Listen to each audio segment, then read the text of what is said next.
ప్రార్థన చేసిన లేని గారిని దేవుడు దీవించి ఆశీర్వదించను కాక, వారి కుటుంబాన్ని కూడా దేవుడు దీవించి ఆశీర్వదించను కాక. ఇక్కడ సాక్ష్యం చెప్పిన వారు పేతురు గారు ఉన్నారు. చూడండి ఒకసారి. పేతురు రాసిన మొదటి పత్రిక, పేతురు రాసిన మొదటి పత్రిక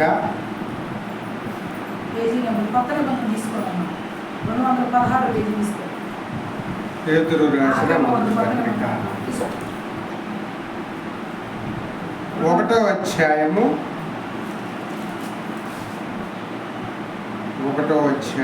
3వ వచనం. మన ప్రభువు యేసుక్రీస్తు తండ్రి అయిన దేవుడు స్తుతించబడును గాక. యేసుక్రీస్తు తిరిగి లేచుట వలన జీవముతో కూడిన నిరీక్షణ మనకు కలుగునట్లు, అనగా అక్షయమైనదియు నిర్మలమైనదియు వాడబారనిదియునైన స్వాస్థ్యము మనకు కలుగునట్లు ఆయన తన విశేష కనికరము చొప్పున మనలను మరలా జన్మింపజేసెను. కడవరి కాలమందు బయలుపరచబడుటకు సిద్ధంగా ఉన్న రక్షణ మీకు కలుగునట్లు విశ్వాసము ద్వారా దేవుని శక్తి చేత కాపాడబడి మీ కొరకు ఆ స్వాస్థ్యము పరలోకమందు భద్రపరచబడి ఇందువలన మీరు మిక్కిలి ఆనందించుచున్నారు. కానీ అవసరమును బట్టి నానా విధములైన శోధనల చేత ప్రస్తుతమున కొంచెము కాలము మీకు దుఃఖము కలుగుతున్నది. నశించుకో సువర్ణము అగ్ని పరీక్ష వల్ల శుద్ధపరచుకుంటున్నది కదా. దానికంటే అమూల్యమైన మీ విశ్వాసము ఈ శోధనల చేత పరీక్షకు నిలిచినదై యేసుక్రీస్తు ప్రత్యక్షమైనప్పుడు మీకు మెప్పును మహిమయు ఘనతయు కలుగుటకు కారణమగును. మీరు ఆయనను చూడకపోయినను ఆయనను ప్రేమించుచున్నారు. ఇప్పుడు ఆయనను కన్నులారా చూడకే విశ్వసించుచు మీ విశ్వాసములకు ఫలము అనగా ఆత్మరక్షణను పొందుచు చెప్పన శక్యములకు మహిమాయుక్తములైన సంతోషము గలవారై ఆనందించుచున్నారు. మీకు కలుగు ఆ కృపను గురించి ప్రవచించిన ప్రవక్తలు ఆ రక్షణను గురించి పరిశీలించుచు తమ ఎదున్న క్రీస్తు ఆత్మ క్రీస్తు విషయమైన శ్రమలను గురించి వాటి తర్వాత కలుగు మహిమను గురించి ముందుగా సాక్ష్యం ఇచ్చినప్పుడు ఆ ఆత్మ ఏ కాలమును ఎట్టి కాలమును సూచించుచు వచ్చెనో దాన్ని విచారించి పరిశోధించింది. ఇక్కడ పేతురు గారు ఏం చెబుతున్నాడంటే, ప్రభు అయిన యేసుక్రీస్తు తండ్రి అయిన దేవుడు స్తుతించబడును గాక. తండ్రి అయిన యేసుక్రీస్తు ఎవరు? తండ్రి అయిన దేవుడు ఎవరు? యేసుక్రీస్తు ఎవరు? ఇప్పుడు యేసుక్రీస్తు ఎవరు? తండ్రి అయిన దేవుడు ఎవరు? పరిశుద్ధాత్మ ఎవరు? ఈ త్రిత్వము ఎవరెవరండి? తండ్రి, కుమార, పరిశుద్ధ. ఈ ముగ్గురు ఒకటేనా? ఒకటి కాదా? ముగ్గురు ఒకటి. ఇప్పుడు మన మధ్యలో ముగ్గురు ఉన్నారా లేరా? ఉంటారు. తండ్రి ఉన్నాడు, పరిశుద్ధాత్మ ఉంది, యేసుక్రీస్తు కూడా మన మధ్యలో ఉండాలి. ఉంటాడు కాదు, ఉండాలి. ఉంటేనే మన ప్రార్థన సరైంది అయినట్టు. ఆ త్రిత్వం ఇక్కడ లేకపోతే మన ప్రార్థన వ్యర్థం. ఇప్పుడు ఇంతకీ మనం దేవుని సన్నిధిలోకి వచ్చామా? పేతురు గారు ఇక్కడ ఏం చెబుతున్నాడంటే మీలో జీవముతో కూడిన నిరీక్షణ మనకు కలుగునట్లు అక్షయమైనది నిర్మలమైనది వాడబారనిది అయిన స్వాస్థ్యము మనకు కలుగునట్లు ఆయన తన విశేష కనికరము చొప్పున మనలను మరలా జన్మింప చేసెను. మనలో ఏముండాలంట? ఇక్కడికి వచ్చిన వాళ్ళలో ఏముండాలి? నిరీక్షణ ఉండాలి. తర్వాత చూడండి, జీవముతో కూడిన నిరీక్షణ ఉండాలి. మొదటిది ఏముండాలి? జీవము. పేతురు గారు చెప్తున్న సాక్ష్యం, నేను చెప్పేది కాదు. జీవముతో కూడిన నిరీక్షణ ఉండాలి. రెండోది ఏంటి? అక్షయమైనది నిర్మలమైనది వాడబారదినైన స్వాస్థ్యము మనకు కలుగునట్లు ఆయన తన విశేష కనికరము చొప్పున మనలను మరలా జన్మింప చేసిన కడవరి కాలమందు బయలుపరచబడుటకు సిద్ధముగానున్న రక్షణ మీకు కలుగునట్లు. కడవరి కాలం అంటే ఏంటన్నది? కడవరి కాలం అంటే ఏంటి? యేసయ్య రాకడ. రాకడ వచ్చేటప్పటికి మనలో ఏమేమి ఉండాలి? జీవం ఉండాలంట, రక్షణ ఉండాలంట, మనలో పరిశుద్ధాత్మ ఉండాలి. మరి ఆ మూడు ఉన్నాయా? మనలో జీవము ఉండాలి, నిరీక్షణ ఉండాలి, ఇంకేం ఉండాలి? ఆత్మ ఉండాలి, పరిశుద్ధాత్మ ఉండాలి, మనలో రక్షణ కూడా ఉండాలి. మరి ఈ మూడు ఉండేటట్టయితేనే తర్వాత ఇందువలన మీరు తర్వాత దేవుని శక్తి చేత కాపాడబడు మీ కొరకు ఆ స్వాస్థ్యము పరలోకమందు భద్రపడచి ఉన్నది. భద్రపరచింది ఎవరికో ఏమేమి ఉంటే పరలోకమందు స్థానం? మొదటిది జీవము, రెండోది నిరీక్షణ, మూడోది ఏంటి? పరిశుద్ధాత్మ స్వాస్థ్యం. ఈ మూడు ఉంటేనే దేవుని సన్నిధిలో రేపు మనం పరలోక రాజ్యానికి చేరగలమని ఎవరు చెబుతున్నారు ఈ మాట? పేతురు గారు చెబుతున్నారు. పేతురు గారు ఎవరికి? శిష్యుడు. యేసయ్యకి 12 మంది శిష్యులు. యేసయ్యకి ఎంతమంది శిష్యులు? 12 మంది శిష్యులు. 12 మందిలో మొట్టమొదటి శిష్యుడు, బాగా ప్రేమ కలిగిన శిష్యుడు, దేవుడు యేసుక్రీస్తు వారికి ఇష్టమైన శిష్యుడు ఎవరంటే పేతురు గారే. దేవుని ఆనుకుని నడిచినటువంటి వాడు. రెండో ఆయన బాగా ఆయన ఇంకా ప్రేమగా ఉండేవాడు యోహాను గారు. పేతురు గారు, యోహాను గారు, వీళ్ళిద్దరంటే తర్వాత దేవునికి యేసయ్యకి ఇద్దరంటే బాగా ఇష్టం. పేతురు గారు అంత కళ్ళతో చూశాడు యేసయ్యని, ఆయన చేసే అద్భుతాలు చూశాడు, ఆయన చేసినటువంటి మహత్కార్యాలను చూశాడు. ఒకసారి అయితే ఆయనతో తిరుగుతానే పరిశుద్ధాత్మను కోల్పోయాడు. ఎక్కడ కోల్పోయాడు చెప్పండి? పేతురు గారు పక్కనే ఉన్నాడా? అప్పటి వరకు ఉన్నాడా? సిలువ వేయడానికి సిద్ధపడుతున్నాడు యేసుక్రీస్తు వారు. ఒలీవల కొండకి వెళ్ళాడా యేసుక్రీస్తు వారు? పక్కనే ఉన్నారు వీళ్ళందరూ, ప్రార్థన చేస్తారున్నారా? తెల్లారి సిలువ వేస్తారు అనక ముందే శిష్యులతో యేసయ్య మాట్లాడుతున్నాడా? ఏమని మాట్లాడుతున్నాడు? మీరు ఇక నన్ను చూడరు అన్నాడు. మీరు నన్ను ఇక చూడరు అన్నాడు. ఎందుకనయ్యా అని అడిగాడు. ఎవరిని? యేసుక్రీస్తుని శిష్యులు అడిగారు. అడిగితే అన్నాడు కదా, నేను దేవుని చిత్త ప్రకారంగా ప్రణాళిక ప్రకారంగా సిలువేయబడతాను, కొట్టబడతాను, ముళ్ళ కిరీట నా నెత్తిన పెడతారు, ఒక్కడిదొక్క 40 దెబ్బలు కొడతారు, సిలువ వేస్తారు, నన్ను చంపుతారు, నేను మరణిస్తాను, సమాధి చేయబడతాను, తిరిగి లేస్తానని చెప్పాడా? శిష్యుల్లో 12 మందిలో ఎంతమంది నమ్మారు ఆయన మాట చెప్పండి నాకు? ఈ నిరీక్షణ, ఈ స్వాస్థ్యము, ఈ జీవము శిష్యుల్లో అందరిలో ఉందా లేదా? అది కావాలి మనకి. ఉందా? లేదు. ఎట్లా తెలిసింది లేదని? యేసుక్రీస్తుని వాళ్ళు వచ్చి పట్టుకున్నారు. ఎవరో ఆ యొక్క రోమా సామ్రాజ్యంలో ఉన్నటువంటి సైనికులు పట్టుకున్నారు. ఆయన తెల్లవారుజామున 3 గంటలకు అరెస్ట్ చేశారు, తీసుకెళ్ళారా? పిలాతు దగ్గరికి తీసుకెళ్లారు, తర్వాత కైపా దగ్గరికి తీసుకెళ్లారు. 3 చోట్ల జడ్జిమెంట్ జరిగిందా? తర్వాత పిలాతు ఏం చేశాడు? సిలువుకి అప్పచెప్పాడు. అంతకు ముందే పేతురు ఒక మాట అన్నాడు, అయ్యా నువ్వు చనిపోతానన్నా, మీతో పాటు నేను చనిపోతానన్నా అన్నాడా లేదా? అన్నాడు. అప్పుడు యేసుక్రీస్తు వారు ఏమన్నాడు? నువ్వు చనిపోతానని చెబుతున్నావు, బాగా ఉందిరా, ఇంకా కొద్దిసేపటికి నా మెరగరని 3 సార్లు చెబుతావు అన్నాడా లేదా? కోడి పుయ్యక ముందే ముమ్మారు నేను ఎరగనని అబద్ధం ఆడతావు అన్నాడు. మరి ఎవరో పేతురు అంటే? యేసయ్యతో ఉన్నవాడు, ప్రథమ శిష్యుడు, ఇష్టమైన వాడు, యేసయ్యని అన్ని చూశాడు, పక్క నుండి అన్ని విన్నాడు, ఆయన చేసిన అద్భుతాలన్నీ చూశాడు, నాలో జీవం ఉందన్నాడు. ఇప్పుడు ఏమున్నాయడా? ఇప్పుడు ఏం చదువుకున్నాం మనం? జీవం అన్నాడు. తర్వాత ఇంకొకటి ఏది? పరిశుద్ధాత్మ ఉందన్నాడు. నాలో పరలోక రాజ్యానికి అర్హత పొందుపడ నిరీక్షణ ఉందన్నాడు. పేతురు గారే ఈ మాట రాసింది. ఉన్నావుడు మరి కొద్దిసేపట్లోనే యేసుక్రీస్తు నాకు తెలియదని అబద్ధం ఆడుతుంది ఏంటి? అపవాది ఏం చేసిందంటే మనల్ని ఇప్పుడు మనం అట్టాగనుకుంటాం, అమ్మో నేను బాగా ప్రార్థన చేస్తాను అనుకుంటా, అలాగే ఏలము గారు నేను బాగా ప్రార్థన చేస్తాను, నాకు పరలోక రాజ్యం ఖాయం అనుకుంటాం, నాలో నిరీక్షణ ఉందంటాం, నాలో పరిశుద్ధాత్మ ఉందనుకుంటాం. అలా నాలో ఇక నేను నిత్య జీవాన్ని పొందుకుంటా, నేను పరలోక రాజ్యానికి వెళ్తానని చేతులు ఎత్తుతాం. అవునా? పేతురు గారు అలాగే ఎత్తాడుగా. కానీ పేతురు గారు మాట మీద నిల్చున్నాడా? నిలబడలేకపోయాడు. 3 సార్లు అబద్ధం ఆడాడు లేదా? యేసుక్రీస్తు గారు వెంబడే 12 మంది శిష్యుల్లో ఎవరైనా గారు ఉన్నారు ఆ టైంలో?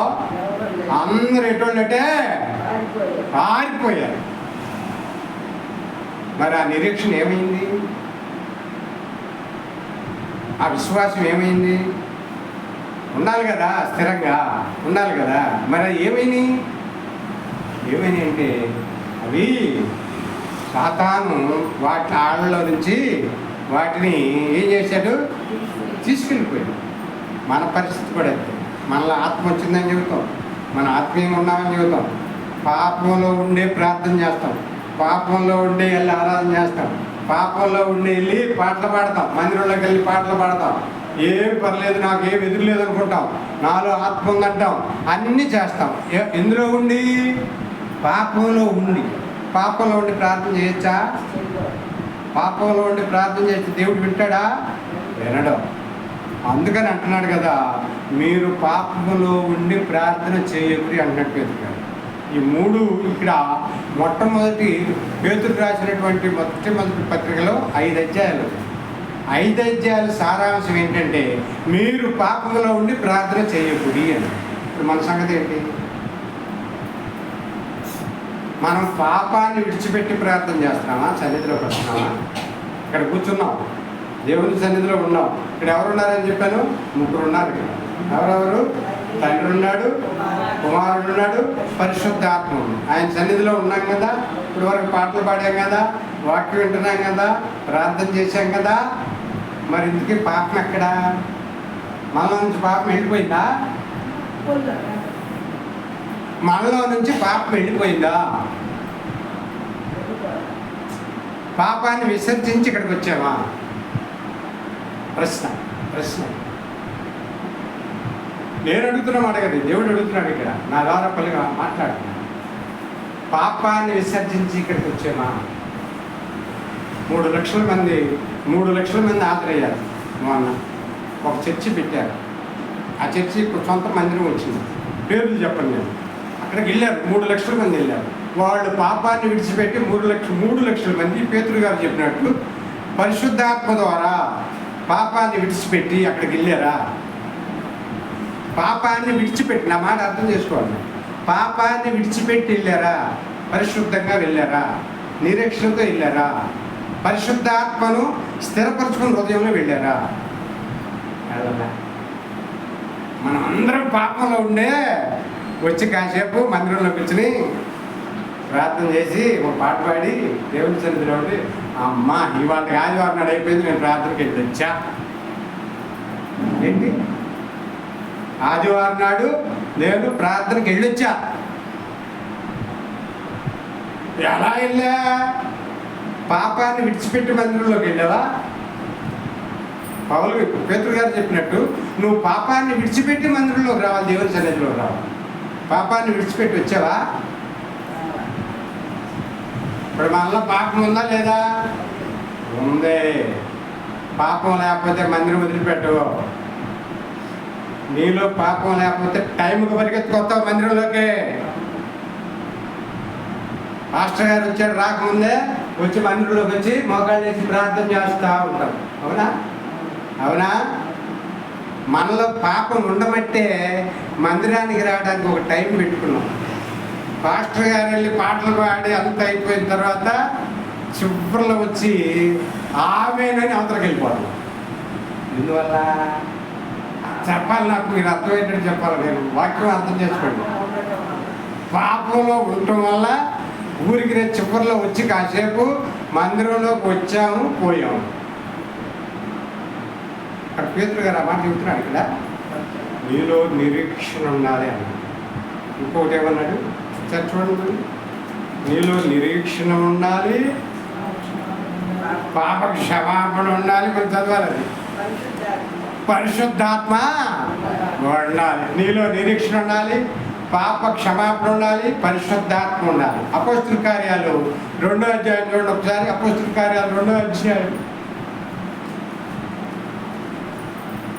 అపోస్తలుల కార్యాలు 2వ అధ్యాయం.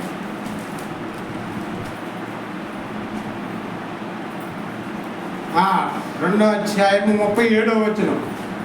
వారు ఆ మాట విని హృదయంలో నొచ్చుకొని, ఇప్పుడు మనలాగానే అయ్యగారు అంటే ఎట్టు చెబుతున్నాడు ఏంటి, అమ్మ పాపం వదిలిపెట్టి నేనాడు వచ్చేది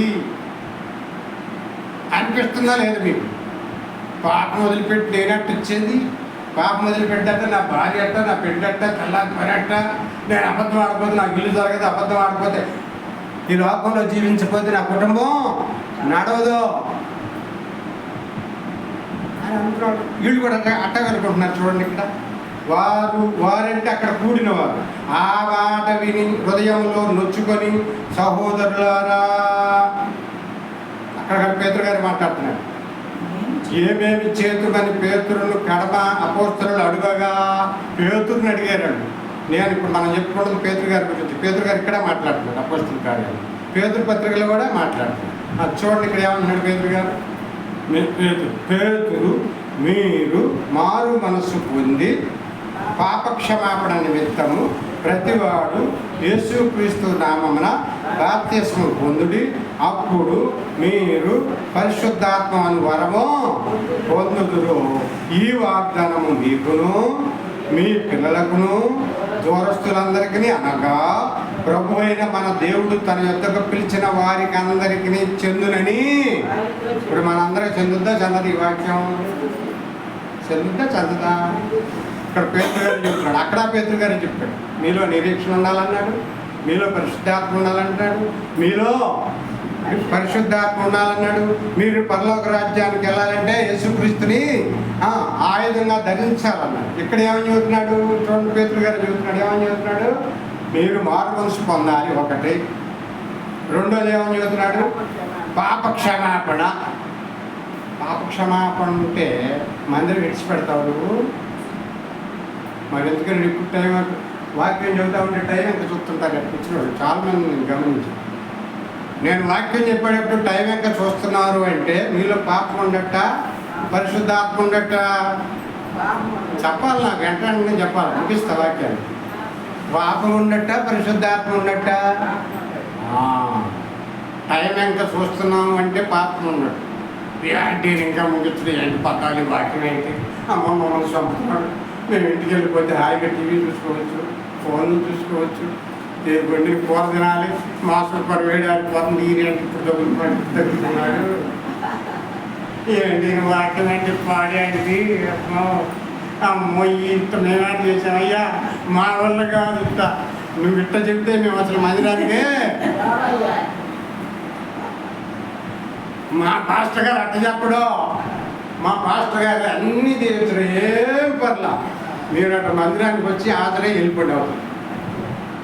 నా బాప్టిస్ట్ పాస్టర్ కోరుకోండి అట్టా చెబుతాడు. వాళ్ళందరూ తరుపుతారు, అందరూ ఆయన ముందే ఇట్లా చక్కగా ఆయనకన్నీ తెలిసి చూస్తారు. అన్నయ్య ఏడాది ప్రార్థన చేస్తున్నా 18 ఏళ్ళ పెట్టి పోతున్నారు, ఏంటి ఆ తాగుబోతులు ఏంటి అలా చెప్పమంటారు, మొక్కలు చేయించరా, ప్రార్థన చేయించరా నేనంటే అంటాడా, అన్నయ్య ఎవరుంటారా నేను అందరూ తనపోతున్నారని అంటాడు.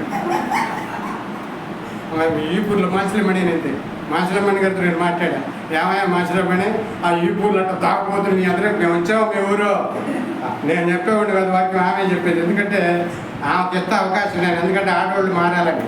మీరు ఏమనుకోబాకండి, వాళ్ళు మారితే మేము మారినట్టు కాదా కాదా. మాసిలమణి అన్నాడు కదా, అయ్యా వీళ్ళు కానీ ఎక్కువ మాట్లాడితే నన్ను కత్తులు గొడ్డలు తీసుకొస్తారు, ఈ కురోళ్ళు చంపేస్తారు, వాళ్ళు అందులో మాదనుకుంటారు, ఈ కురోళ్ళు అప్పుడప్పుడే సభలు ఎగిసిపోతాడా, నన్ను ఇటు బతకని ఇవ్వ అన్నాడు.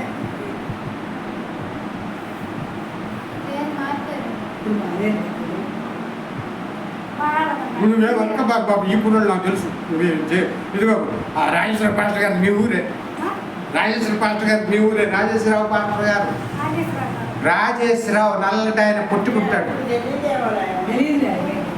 ఈ ఊర్లో చాలా పనిచేసాడు ఆయన. ఆ అబ్బాయికి తెలుసు, ఎవరికి మన దిలీప్కి తెలుసు.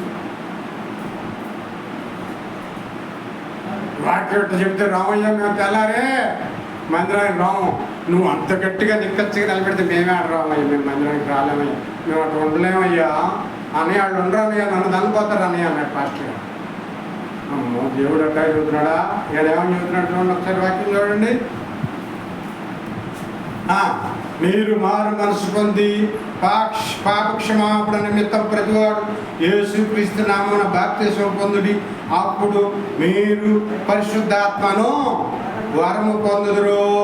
ఆ తర్వాత ఈ వాగ్దానం మీకును మీ పిల్లలకును దూరస్తులందరికీ, అనగా ప్రభు అయిన మన దేవుడు మన తన వద్దకు పిలిచిన వారికి అందరికీ చెందునని వారితో చెప్పాను.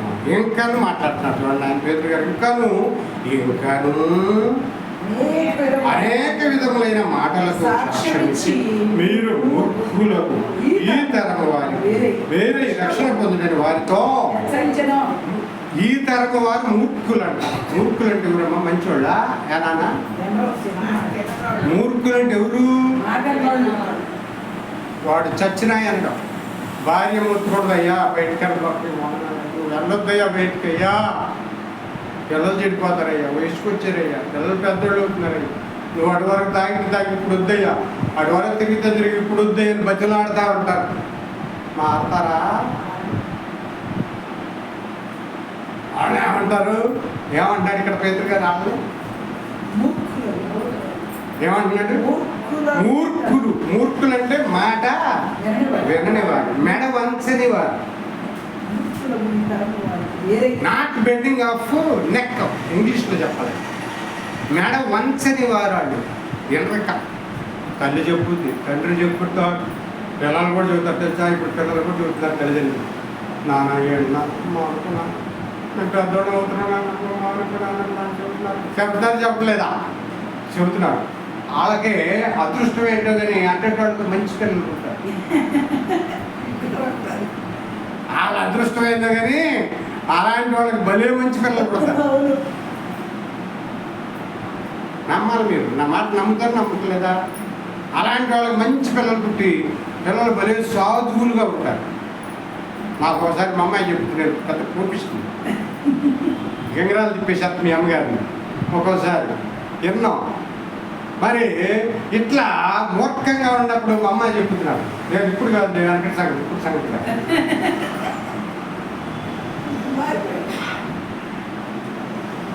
అలాంటి వాళ్ళు ఏమైనా దానిలో మూర్ఖులకు ఈ తరం వాళ్ళు. ఈ తరం అంటే మనమే, మనకే చెబుతున్నాడు పేతురు గారు, మూర్ఖులకు ఈ తరం వారికి. ఈ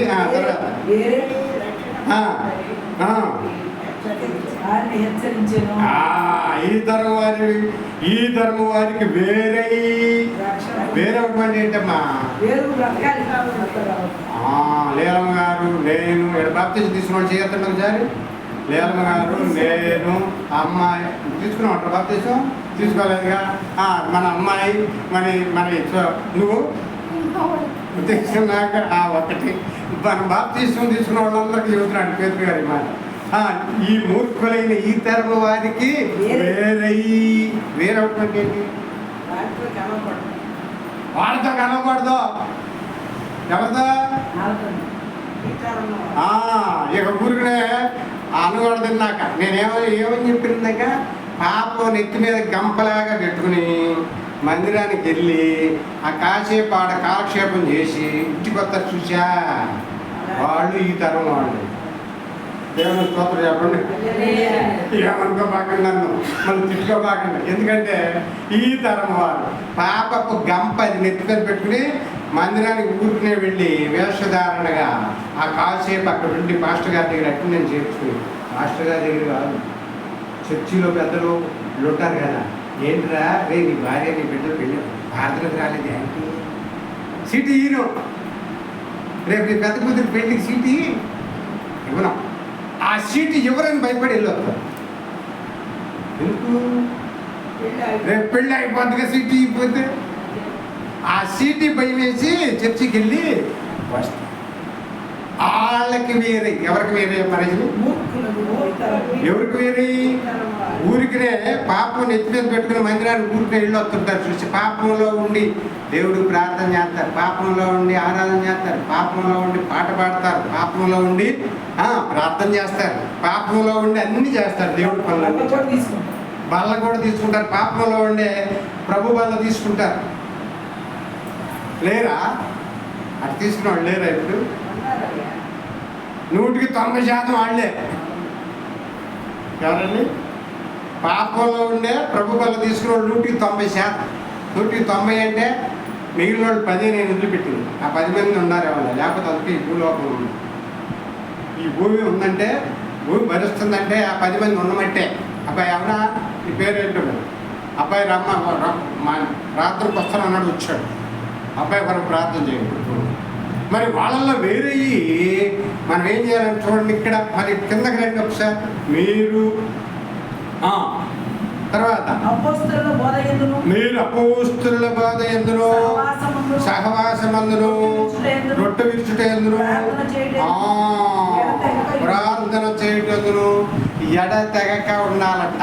వాళ్ళు వేరైన వాళ్ళండి, వాళ్ళు పరిశుద్ధులు. వాళ్ళ గురించి అపోస్తులు నాకు పేతురు గారు చెప్పింది వీళ్ళ గురించి. రేపు పర్లవ రాజ్యానికి వెళ్ళిన ఎవరంట? వీళ్ళంట. ఎవరాళ్ళు? అపోస్తుల బోధ ఎందును. బోధ అంటే ఏంటమ్మా? ఊరికే 10 నిమిషాలు పాస్టర్ గారు ఒక అర్ధగంట బోధ చేసి వెళ్ళిపోవడమా? టైం అయిపోగానే ఆత్మీయ బోధ. ఇక ఆ బోధ ఎవరిదండి?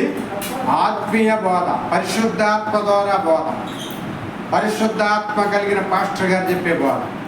అపోస్తుల బోధ అంటే ఏంటంట?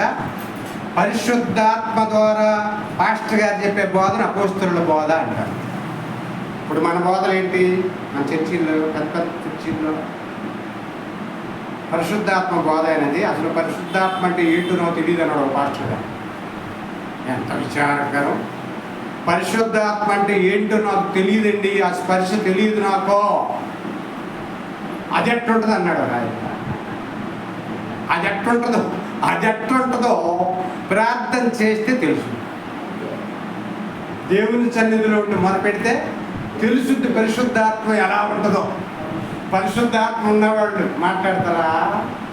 వినాలా? పరిశుద్ధాత్మ ఉన్నవాళ్ళు మాట్లాడతారా? పరిశుద్ధాత్మ ఉన్నవాళ్ళు పోట్లాడతారా? పరిశుద్ధాత్మ ఉన్నవాళ్ళు అల్లరి చేస్తారా? పరిశుద్ధాత్మ ఉన్నవాళ్ళు ఇచ్చలవిడిగా బతుకుతారా? పరిశుద్ధాత్మ ఉన్నవాళ్ళు ఎలా ఉంటారు? నెమ్మదిగా ఉంటారు, వేరుగా ఉంటారు, లోకానికి వేరుగా ఉంటారు. నోట మాట రాదు. ఏ మాట చూపిస్తే నోట్లో మాట్లాడారంటే దేవుని మాటే ఉంటుంది వాళ్ళు. క్రియలు కూడా దేవుని క్రియలే ఉంటుంది. ఎవరితో మాట్లాడాలి. నీ పేరు ఏంటమ్మా? రజనీ అని పేరు ఎత్తి పోట్లాడుతున్నారు. నీలో పరిశుద్ధాత్మ ఉందనుకో, నీకు వినపడదు, నీకు కనపడదు. తర్వాత వినపడదు, కనపడదు, తర్వాత మాట్లాడదు నీ నోరు. పరిశుద్ధాత్మ ఉన్నవాళ్ళు మగోళ్ళు, పరిశుద్ధాత్మ ఉన్నవాళ్ళు చెవిటోళ్ళు, పరిశుద్ధాత్మ ఉన్నవాళ్ళు గుడ్డోళ్ళు. 3 కోతులు ఉన్నాయి. చూసారా? జిల్లా కోర్టు దగ్గర గుంటూరులో 3 కోతులు ఉన్నాయి. ఒక కోతి ఏమో చెవులు మూసుకుంటుంది, ఒక కోతి ఏమో నోరు మూసుకుంటుంది, ఒక కోతి ఏమో కళ్ళు మూసుకుంటుంది. చెడు వినకు, చెడు కనకు, చెడు మాట్లాడరు. పరిశుద్ధాత్మ ఉన్న వాళ్ళు ఈ 3 క్వాలిఫికేషన్లు ఉన్నాయి. పరిశుద్ధాత్మ ఏ 3? చెడు మాట్లాడరు, భర్త తిడుతున్నా కానీ సైలెంట్గా, అవసరమైతే బయటికి వెళ్ళిపోతారు, లేకపోతే పక్కకి వెళ్ళి ఆడో చోటు కూర్చుంటారు. వెళ్ళి మౌనంగా కూర్చుని అయ్యా నా భర్తను మార్చయ్యా, దేవుడితో మాట్లాడుకుంటూ ఉంటారు. అప్పుడు భర్త మారతాడా? మాట్లాడు. నా భార్య అంటే మాట్లాడలేదు, నాకు అమ్మ నేనేం పాపం చేశాను. భర్త మారతాడా? మారదా? భార్య మాట్లాడకుండా వెళ్ళి పక్కనకి వెళ్ళి మోకాళ్ళు వేసి ప్రార్థన చేస్తుంటే భర్త మారతాడా? మారదా? భార్య గయ్యాడిదనుకో, భర్త ఏమనుకున్న సైలెంట్గా పోయి మోకాళ్ళు వేసి ప్రార్థన చేస్తాడనుకో, భార్య మారుతా మారదా? అప్పుడు మీలో అప్పుడు అలాంటి వాళ్ళు ఎవరు ఉన్నట్టు? పరిశుద్ధాత్ముడు ఉన్నట్టు. ఇక్కడికి వచ్చిన వాళ్ళందరూ వాక్యం విని అలాంటివి నేర్చుకోవాలి, స్వీకరించాలి. మాస్టర్ గారు చెప్పిన వాక్యాన్ని మన హృదయాల్లో అదిలిపరుచుకోవాలి, ఇటు వదిలేయకూడదు. ఇప్పుడు మనం ఏం చెప్పుకుంటున్నాం? అపోస్తుల బోధ అంటే ఏ బోధ ఇది? పరిశుద్ధాత్మ ద్వారా కలిగినటువంటి వారు, అంటే పరిశుద్ధాత్మ ద్వారా ప్రేరేపించబడి పరిశుద్ధాత్మ స్థిరంగా లోపల ఆత్మీయంగా బలపడిన పాస్టర్ గారు చెప్పే వాక్యాన్ని అపోస్తుల బోధ అంటారు. ఇప్పుడు మనకి సంఘాల్లో ఎక్కువ ప్రాంతం ఎక్కువగా నడిచే బోధ అపోస్తుల బోధేనా? కాదు. ఆడల పరిశుద్ధాత్మ ఉండదు. పేతురు గారు చెబుతున్నాడు 5-4 అధ్యాయాలు చెబుతాడు ఆ మాటలు. మీరు చమత్కారపు మాటల ద్వారాను లోకనాథులు, ఏమంటాడు? లోకనాథులు, ఈ లోకంలో ముచ్చట్లు, ముసలమ్మ ముచ్చట్లు అన్నీ ఉంటాయిగా. పరిశుద్ధాత్మ లేని వాళ్ళు లోకంలో ముసలమ్మ ముచ్చట్లు ఉండవా? లోకంలో ముచ్చట్లు అన్నీ చెప్పుకుంటారు. పరిశుద్ధాత్మ ఉన్న వాళ్ళు చెప్పుకుంటారా? లోకంలో ముచ్చట్లు చెప్పుకుంటారు. వాళ్ళ నోటి కూడా ఏమొచ్చింది? దేవుని మాటే వచ్చింది, వాక్యపు మాటలే వస్తాయి. దేవుని మాట, పరిశుద్ధమైన మాటే వచ్చింది. ఆ అపోస్తుల బోధ అంటే అలా పాస్టర్ గారు చెప్పిన వాక్యం ఏం చెప్పాడు పాస్టర్ గారు? అదే తర్కించుకుంటూ ఉండదు లోపల, అదే మననం చేసుకుంటూ ఉండదు లోపల. పాస్టర్ గారు పేతురు పత్రిక చదివించాడు 1వ అధ్యాయం, తర్వాత అపోస్తుల కార్యాలు 2వ అధ్యాయంలో అపోస్తుల బోధ గురించి చెప్పాడు. మారు మనసు అన్నాడు. 4 చెప్పా ఇప్పటికి. ఏమేంటి? మొదటి మారు మనసు అన్నాడు, తర్వాత చూడండి ఇక్కడ 2వది పాప క్షమాపణ అన్నాడు, 3వది బాప్తీసం అన్నాడు, 4వది పరిశుద్ధాత్మ అన్నాడు. ఈ 4 ఉంటే కదా నీ నిరీక్షణ. పేతురు గారు నాకేం చెప్పాడు? నీలో నిరీక్షణ ఉండాలన్నాడు, జీవం ఉండాలన్నాడు. జీవాన్ని ఎప్పుడు కోల్పోయాడు ఆదాం గారు? ఎప్పుడైతే తినొద్దన్న పండు తిన్నాడో, అవ్వ ఆదాములు ఎప్పుడైతే తినొద్దన్న పండు తిన్నారో అప్పుడు జీవాన్ని కోల్పోయారు లేదా? పరిశుద్ధాత్మను కోల్పోయారా లేదా? పాపంలో వెళ్ళిపోయారు. అవునా? ఇప్పుడు అదే పరిస్థితి ఇక్కడ. వీళ్ళు ఎవరంటే మూర్ఖతరం వారి, ఈ తరం వారు కూడా పాపమే వాళ్ళ యాదతుంది. కయ్యూరుని ఎవరు వేయలేరండి? కయ్యూరుని ఎవరు వేయలేరు? పాపమే ఏలింది. ఏబేలుని చంపుతాడా? లేకపోతే ఏబేలుని చంపుతాడా? చంపడం. ఏబేలుని చంపాడా లేదా? చంపే శిష్య. ఎందుకంటే కయ్యూని అర్పణేమో దేవుడు స్వీకరించిన, ఏబేలు అర్పణ స్వీకరించాడా? వెంటనే అసూయ వచ్చిందా? రాదు, వచ్చింది. అసూయ వచ్చేసి వెంటనే హేబేల్ని పొలంలోకి వెళ్ళి హేబేల్ని చంపి అవతల పారేసాడు. దేవుడు అన్నాడు కదా, అరే ఏంటి నువ్వు చేసిన పని అంటే, నేనేం చేశాను? మరి నీ తమ్ముడు ఎక్కడరా అన్నాడు. నాకేం తెలుసు, కాపలా పెట్టేవేంది అన్నాడు.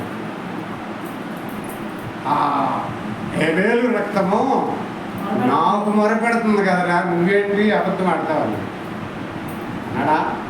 నీవు సత్క్రియ చేసిన ఎడల, నువ్వు సత్క్రియను చేసిన ఎడల నువ్వు తల ఎత్తుకొని తిరగవా? నీ వాక్యత పాపము పొంచి ఉన్నది అని. కయ్యూనికి ఎన్ని తరాలు? 7 తరాలు. లెమొక్కు ఎన్ని తరాలు? 77 తరాలు. ఆ కయ్యూరు సంతానం అంతా కూడా అంతరించిపోయింది. ఇందువల్ల హేబేలుని చంపటం వల్ల కయ్యూరు సంతతి అంతా కూడా అంతరించిపోయింది. ఎందువల్లంటే ఆ పాపము కయ్యూరు సంతతికి తీసుకెళ్ళింది. మనమైన పాపం చేస్తే నీ వాకిట పాపము పొంచి ఉండగా, నీ వాకిట అంటే ఏంటమ్మా? అక్కడ పొంచి ఉంటుంది. మా గేటు బయట పాపం పొంచి ఉంటుంది. మేము కనుక ప్రార్థన చేయలేదు, ఆ పాపం మమ్మల్ని మింగేసి, మా ప్రార్థన వాడు పనిచేయదు. ఇంకప్పుడు కయ్యూరు సంతానాన్ని అట్టాకి మింగేసింది. కయ్యూరు సంతానం ఎవరు? ఆదాము, కయ్యూను, మహూయాయేలు, మతుషాయేలు, తర్వాత తెలుసా మీకు ఆ వంశవృక్షం తెలుసా? యోబాలు, యాబాలు. ఒకసారి చూడండి 4వ అధ్యాయం చూడండి, చివరి 5వ అధ్యాయం మొట్టమొదటిలో ఉంటుంది చూడండి. వాళ్ళు కయ్యూరు సంతానం ఏమైపోయిందో. కయ్యూరు యెహోవా సన్నిధిలో నుండి బయలుదేరింది. కయ్యూరు తన భార్యను కూడా గర్భవతి అయి హానోకును కని. అప్పుడు అతడు ఆ ఊరికి హానోకు అని పేరు పెట్టాడు. హానోకు ఎరాదును అన్నాడు, ఎరాదు మహియాయేలును అన్నాడు, మహుయాయేలు మతుషాయేలు లెమెకును అన్నాడు. లెమెకు ఇద్దరు స్త్రీలను పెళ్లి చేసుకున్నాడు. ఆదా సిల్ల, ఆదాకి ఇద్దరు పిల్లలు. మతుషాయేలు తర్వాత లెమెకు సిరాను కన్నాడు. ఇప్పుడు తర్వాత చూడండి, ఆ పాప ఏం చేసింది? కయ్యూను పాపమేమో 7 అంతలు, లెమకుండాడు కయ్యూను 77 అంతలు వచ్చింది. ఇప్పుడు ఆరులో ఎవరైనా మిగిలి ఉన్నారా? కయ్యూను సంతానంలో ఎవ్వరు మిగిలిలేరు. అంత తుడిసిపెట్టేసేసాడు దేవుడు. ఎందువల్ల? కయ్యూను చేసినటువంటి పాప హేబేలు చంపి మళ్ళీ అబద్ధం ఆడాడు. అయ్యా నేనే చంపాను, ఆయన ఒప్పుకుంటే పోయింది. ఒప్పుకున్నాడా? మోకరిచ్చాడు. మళ్ళీ ఆయన తొండి చేసాడు. మనం ఏమన్నా తొండి అంటాం, అవునా? కయ్యూను కూడా అక్కడ దేవుడిని కూడా మోసం చేయడానికి ప్రయత్నం చేశాడు. చేస్తే కయ్యూను పాపము 7 అంతలు, లెమకు అంటే కయ్యూను ముదివను చదువుకున్నాం ఇప్పుడు మనం. తర్వాత 77 అంతలు. మనకు కూడా ఇంత జాగ్రత్తగా ఉండాలి. మా తాత చేసింది, మా ముత్తాత చేసింది మా మీదకి వచ్చింది. ఎక్కడ ముత్తాతకి తర్వాత తాత ఉన్నాడా, తర్వాత మా నాన్న ఉన్నాడా, తర్వాత మేము ఉన్నాం, తర్వాత మళ్ళీ 7 తరాలు. ఎన్ని తరాలు? మనం పాపం చేస్తే మన తరం కాదు, 7 తరాలకి కొట్టేసేస్తాయి. వాళ్ళ తాత ఒక ఆయన పాపం చేస్తే అందరూ మోగోళ్ళే పుట్టారు. ఇప్పుడు కూడా మోగోళ్ళే పుడుతున్నారు. ఇప్పుడు కూడా మోగోళ్ళే పుడుతున్నారు. శాపం వచ్చిందా రాదా? కయ్యూరింటి మీద శాపం వచ్చిందా రాదా? అందుకని ఇక్కడ పేతురు గారు చెబుతున్నాడు, మీరు పాపము చేయబాకండి రా, చేస్తే మీరు తరతరాలు శిక్ష అనుభవిస్తారో. మీ బిడ్డలకే మనం కూడా ఏం చేయాలంటే పాపంలోకి అడుగు పెట్టింది మనకు తెలుసుద్దా తర్వాత? మనం పాపం చేస్తున్నాం అనేది మనకు ముందే తెలుసుదమ్మా తెల్లదా? తెలిసిపోద్ది, మనకే తెలిసిపోద్ది. నీ అంతరాత్మ చెప్పేసింది నేను పాపం చేశాను అయ్యా. బయటికి చెప్పగానే లోపల అంతరార్థంగా దేవుడిని బతుకున్నాడుకుంటుంటావు. అయ్యా నేను పాపం దొంగతనం చేశా, నేను విచారం చేశా, నేను అబద్ధం ఆడా, నేను ఒకళ్ళని కొట్టా, నువ్వు ఒకళ్ళని చంపి నేను కత్తి కాళ్ళ పారేసి వచ్చేసేసా. ఆడ అంతరాత్మ తెలియదా? ఆడ అంతరాత్మ శోధిస్తుందా లేదా? వాడికి నిద్ర పట్టుద్దా? పట్టదా? ఆడు పాపం వాడిని వెంటాడి వాడిని కూడా చంపేసిన దాకా నిద్రపోదు పాపం. కాబట్టి మళ్ళీ తర్వాత తరాల పిల్లల మీదకి వెళ్ళిపోద్దా పాపం. కాబట్టి పాపానికి దూరంగా, కాబట్టి మనందరం కూడా పాపం విడిచిపెట్టి ఇక్కడ రావాలా వద్దా? ఇప్పటికైనా పాపాన్ని విడిచిపెట్టాలా వద్దా? ఇప్పటికైనా ఇకనైనా తిరిగి రండి అన్నాడు ఏవేలు ప్రవక్త 2వ అధ్యాయం అన్నాడు కదా. తర్వాత చదువుకోండి, ఎందుకంటే ముగించాలా. అమ్మాయి డ్యూటీకి వెళ్ళిపోతుంది. అమ్మాయి మీరు తల్ల కట్టండి, అమ్మాయి ఇంటికి వెళ్ళారండి, మీకు దానిలో ఏడే కదా. ఎందుకు పచ్చ కూర వండుకుని ఒక ముద్ద తినండి, తినే ఇద్దరు రెండు చక్కగా పెద్దలు కట్టండి. పాటలు కూడా పాడొచ్చు, మీరు ఒక పాట కూడా పాడొచ్చు. నీ గురించి ముగిస్తావా కానీ. సరే, అక్కడికి వచ్చిన తర్వాత మరి చెప్తున్నా, ఎందుకంటే మన పాపము మనల్ని వెంటాడు. మనం పాపాన్ని బయటే విడిచిపెట్టి లోపల. ఇది ఏ ఆలయం? పరిశుద్ధ ఆలయం. నేను గడగడ ఉనికిపోతుంటాను ఇక్కడ నుంచి. నేను మా ఇద్దరికి ఏమైనా కీచులాటించి ఎవరైనా పోట్లాడుకుంటూ ఫోన్లు వచ్చినానుకో పరిగెత్తుకుంటే మందిరంలోకి వచ్చి మోకాళ్ళ స్తోత్రం చెప్పండి. ఎందుకు పారిపోతున్నాను? పాపానికి దూరంగా. ఎందుకు పారిపోయాడు? ఏసేపు వచ్చింది అవకాశం, 25 సంవత్సరాల వయసు, చక్కని అమ్మాయి దొరికింది. ఎవడైనా వదిలిపెడతాడా? ఎవడైనా? 25 సంవత్సరాలు చెంగు పట్టుకుంది, లాగింది, పట్టుకున్నటువంటి వస్త్రాన్ని పట్టుకుంది, లాగింది. రా నన్ను అనుభవించాను. ఏసేపు ఉన్నాడా? అనుభవించాడా? చూశాడా? తనంగా చూశాడు? అసలు వస్త్రం కూడా వదిలిపెట్టి పారిపోయాడు. దేవుని స్తోత్రం చెప్పండి. మరి మనం ఏమనుకోవద్దు, మీరు భార్య ఉండగానే పరాస్త్రీ దగ్గరికి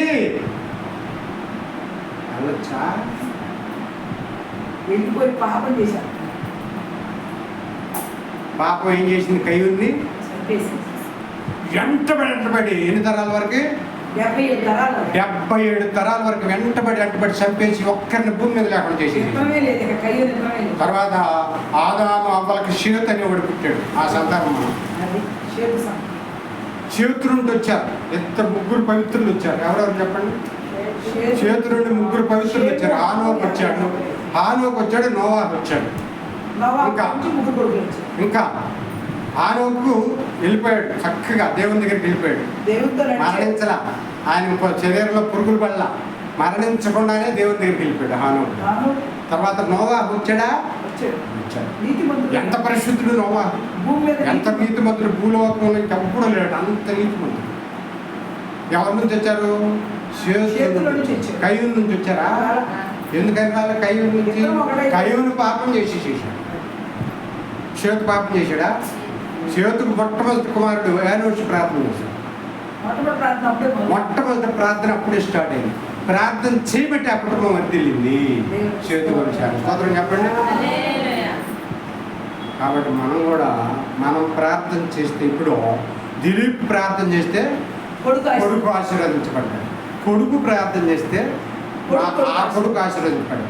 దిలీప్ ప్రార్థన కొడుకే కాదు, మనవడికి వచ్చింది, తర్వాత ముది మనవడికి వచ్చింది. నేను ఒక ఆయన 30 సంవత్సరాలు కష్టపడి సంఘాన్ని పెట్టాడు. ప్రార్థన భార్య భర్త ఇద్దరు ప్రార్థన చేశారు. ఇద్దరు కొడుకులు ప్రార్థన చేసి ఆయన హార్ట్ ఆపరేషన్ జరిగి ఇప్పటికీ ఉన్నాడు. 30 ఏళ్ళు అయింది ఆయన హార్ట్ ఆపరేషన్. ఇద్దరు కొడుకులు ఒక్కొక్క కొడుక్కి దరిదాపులుగా 50-60 ఏళ్ళ మందిని మరి విశ్వాసుల్ని సమకూర్చి పెట్టాడు దేవుడు. స్తోత్రం చెప్పండి. అంటే తల్లిదండ్రుల ప్రార్థన ఎంతవరకు వచ్చింది? తర్వాత ఇంకొక కొడుకు ఇక్కడ విజయవాడలో ప్రార్థన పెట్టాడు, ఆయన రాజమండ్రిలో ప్రార్థన. ఇద్దరు కొడుకులు దీవించబడ్డారా? దీవించబడలేదా? లాజర్ గారి ప్రార్థన 4 కొడుకులకి వచ్చేది. ఆయన ప్రార్థన చేస్తే మా నాన్న ప్రార్థన చేస్తే నా పిల్లకి వచ్చేది, నాకు వచ్చేది. మా నాన్న ప్రార్థన చేసాడా? ప్రార్థన చేసేవాళ్ళంతా దొంగలు అన్నాడు మా నాన్న. ప్రార్థన చేసేవాళ్ళందరూ ఎవరన్నాడు? దొంగలు అనొచ్చండి. అంట నువ్వు చెయ్యిపోగా ఆయన ఆడికెళ్ళి ఉంటాడు. ఆయన చనిపోయాడు 2018 సెప్టెంబర్ 3వ తారీఖు చనిపోయాడు. మరి ఇప్పుడు ఆయనకి ఎక్కడికి వెళ్ళి ఉంటాడమ్మా? రే రజని నరకంలోకి వెళ్ళిపోయి ఉంటాడు. నా మనసు బాధపడుతుంది. అయ్యా, ఇంత జ్ఞానం ఉంటే మా నాన్న మార్చుకునే ఉన్నాయో నన్ను క్షమించాలి. నాకు అప్పుడు ఆత్మీయ జ్ఞానం ఉందా? అదేంటి నన్ను అట్టంటావని అనగలిగానా? అలా ఎందుకనల్లా నేను కూడా ప్రాత్మీయతలోకి వెళ్ళలా. ఇంత ఆత్మీయత లేదు, ఇంత లోతైన మర్మాలు తెలియవు. ఇవన్నీ తెలిసి ఉంటే మా నాన్నని కూర్చోబెట్టి, కాదు నాన్న ఈ వాక్యాలన్నీ విన్నాను, కాదు నాన్న అటు అనకూడదు నాన్న. ప్రార్థన చేస్తున్నారంటే వాళ్ళు దేవుడు ప్రత్యక్షత ఉంటేనే చేస్తారు నాన్న. దేవుడు ఆశీర్వాదం ఉంటే దేవుని తెలియకుండా ప్రార్థన చేసేవాళ్ళు దేవుడు ఉండడా? ఉంటాడు. అదేంటి అందరిలో ఉండడు అన్నారు కదంటే, పరిశుద్ధాత్మ ద్వారా ప్రార్థన చేసేవాళ్ళు దేవుడు ఉంటాడు. పరిశుద్ధాత్మ లేకుండా ప్రార్థన చేసేవాళ్ళు దేవుడు ఉంటాడంటే అది నన్ను అడుగు దక్కొచ్చిన మాట. అలాగా నశించుచున్న ఆత్మలను వెతికి రక్షించడానికి మనిషి కుమారుడి లోకానికే వచ్చాడు. అందుకని చూస్తున్నారు. తర్వాత ఇంకొక 2 మాటలు కిందకి రండి. మరియు ఇక్కడ చూడండి, అపోస్తులు బోధ ఎందును, సహవాసమందును, రొట్టె విరుచుట ఎందును, ప్రార్థన చేయుట ఎందును ఎడతెగక ఉండిరి. ఏం చేయాలంటే మనం ప్రార్థన చేయుట ఎందు ఎడతెగక ఉండాలి. అటు తీర్మానం ఉన్నవాళ్ళు సార్ చేయొద్దండి. హల్లెలూయా. వాళ్ళకు ఉంటుందండి పరిశుద్ధాత్మ, వాళ్ళకు ఉంటాయండి దీవెనలు, వాళ్ళకు ఉంటాయండి ఆశీర్వాదాలు. వాళ్ళ బిడ్డలు దీవించబడతారు. అట్టి కృప మన అందరికి కూడా దేవుడు అనుగ్రహించునుగాక. ఆమేన్. దేవుడు తన పరిశుద్ధ వాక్యం దేవుడు దీవించి ఆశీర్వదించునుగాక. ఆమేన్. అందరికి వందనాలమ్మా. సునీత కళ్ళం నీళ్ళు గారిపోతున్నాయి.